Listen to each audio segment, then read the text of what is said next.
Hello mga kalingap, magandang gabi at welcome back sa aking YouTube channel. So ngayon ay grabe, sobrang natutuwa ako, sobrang saya ko. Alam niyo po ba kung bakit? Kung bago pa lang muna po kayo dito sa aking YouTube channel, paki-like and share po ng vlog na to. At huwag niyo pong kalimutan na i-subscribe po ako at si Ninong Bal na din po at si Kalingap Rob at syempre mga kasamahan ko sa Team Kalingap. So ayan, bakit nga ba ako natutuwa? Sa kadahilan ng paano ko ba ito masabi? Si Kuya Bal po, si Ninong Bal, ang ama ng Kalingap, ay pinag-reactionan po tayo about po sa pag-vlog natin kay Rachel.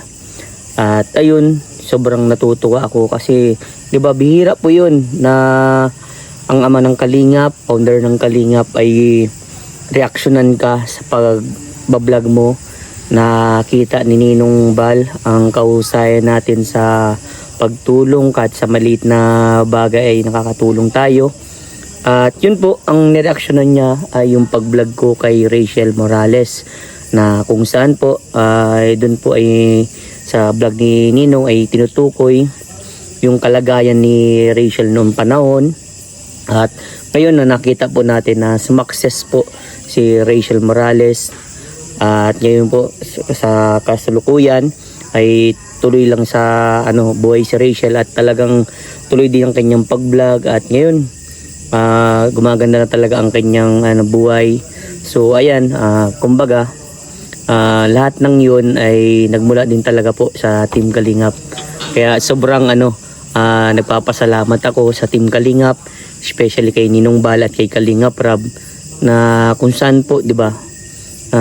Kung wala pang Team Kalingap, kung ako lang po yung mga vlog, baka hindi ko din po matulungan ng ayos sila Rachel. Kaya nilapit ko yung kay Kalingap Rob na kung saan po nakita nyo naman, 'di ba? Na-scout ko yun at hindi natin yun inaraw-araw na kapag ang kasi po namin ang rules po namin noon, kapag nailapit namin kay Kalingap Rob ay talagang kay Kalingap Rob nyo po lagi yung mapapanood. Kahit nga po sinasabayan ako ni Kalingap Rob na mag behind the scene po ako noon. May ilan po nag behind the scene pero ayaw ko po magpara behind the scene po kasi po gusto ko po mismo mapanood sa channel ni Kalingap Rob yung mga ganong moment, yung mga ganong vlog. Kasi ganun po talaga ako, si Vincent Calyada, na talagang pag binigay ko na po yung kay Kalingap Rob, matik po yan. Talagang si Kalingap Rob lang po yun ang ma-vlog doon.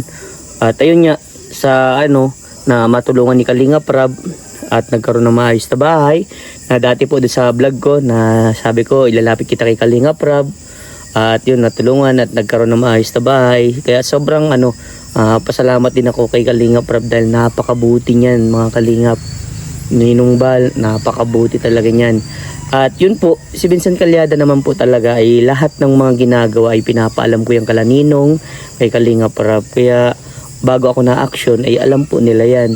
Kaya nakikita nyo po, mismo si Ninong Bal ay pinag-reactionan ako sa aking charity works. As of now, mahina po talaga ngayon ang channel ko kaya di po ako makapag-charity. At kung magkakaroon man po ng pagkakataon na maayos po ang aking channel, ay tutulong ako sa mga kababayan natin. At yun, gusto ko din maging successful katulad ni Rachel, yung mga matutulungan natin.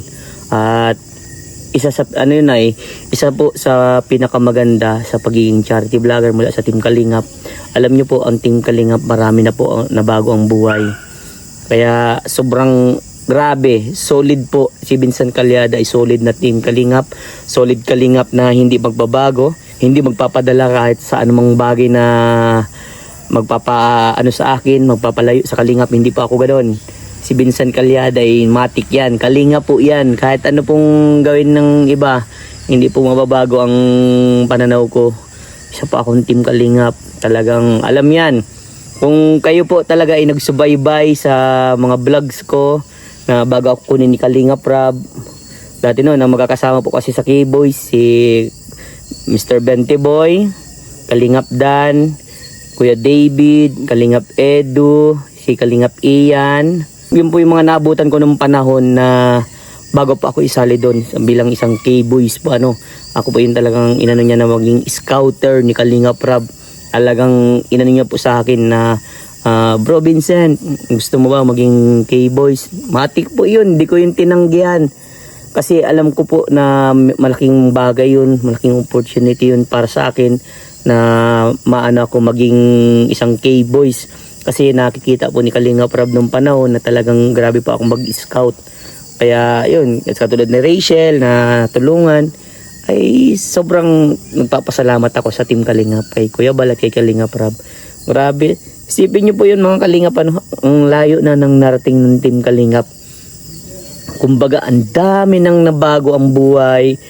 Kaya sa inyo din po mga viewers, labis akong nagpapasalamat sa inyo dahil naandyan po kayo sa panonood sa amin, kahit po ganito na simpleng vlog lang pinapanood nyo. Kaya sobrang nagpapasalamat ako sa inyo.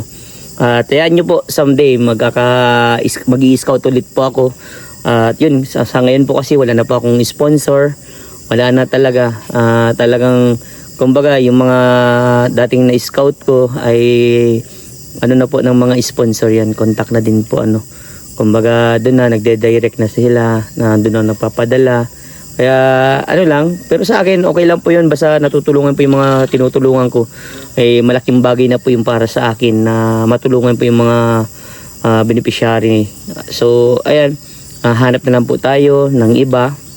At kapag meron po tayo naging sponsor na tumulong din sa pagtutulong sa mga kababayan natin, sobrang napapasalamat na po ako agad kasi talagang makakarating po yung pagmamahal ninyo para sa mga kababayan natin na naghihirap.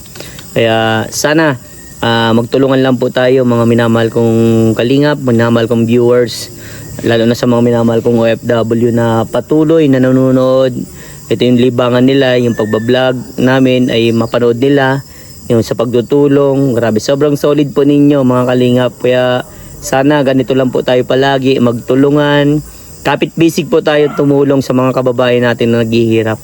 Yan po ang pinakamaganda sa panahon ngayon, lalo na po ngayon. Grabe na po yung pinagdadaanan natin, grabe na po yung pinagdadaanan ng bawat Pilipino. At hindi lang dito, kung darating din ang panahon na makatulong tayo kahit sa ibang bansa, gagawin po natin. Basta kaya ng budget, kaya natin lahat. Walang imposible, di ba? So, salamat ako sa inyo. Maraming salamat kasi patuloy na na nandyan kayo sa amin at na magsuporta. Kaya sana ito lang po yung gusto kong maano po sa inyo, na sana po lagi nyong mag-comment kayo dito sa vlog ko, at i-like at i-share nyo po yung vlog ko. At yun, sana mas marami pang makapanood ng mga vlog ko kasi malaking bagay po yun. Kasi pag malaking views po, real talk na po yan, pag malaki po ang views, may maayos po kaming revenue. Totoo po yan. Kaya pag dumating po yun na maganda po ang views ko, itutulong po natin yan sa mga kababayan natin. Kaya sobrang pasalamat ako sa inyo. Ninong Bal, grabe. Sobrang solid mo talaga sa akin. Sobrang thank you. Grabe po ang tiwala niya ni Ninong Bal sa akin. At ni Kalingap Rab din. Grabe ang tiwala niyan kay Vincent Calyada sa mga ganitong event, pagluluto, at saka sa pag-scout. Kaya sobrang thank you sa lahat. Grabe. Yan, Kalingap Rab, kung mapapanood na ito, grabe. So, alam mo na yan. Andito lang ako palagi para sa inyo nila Ninong. Gagawin ko lahat para makatulong at hindi ako magbabago. Kalingap to. One Kalingap, one family. At saka sa mga kapanood po nito, mga Kalingap, paki-comment yung one Kalingap, one family, #tahanan. At paki-comment na rin kung saan po nakarating itong vlog na to. At God bless you all. Mahal po kayo ni Vincent Calyada. Ikaw po yan, nanonood na yan. Mahal ko po kayo.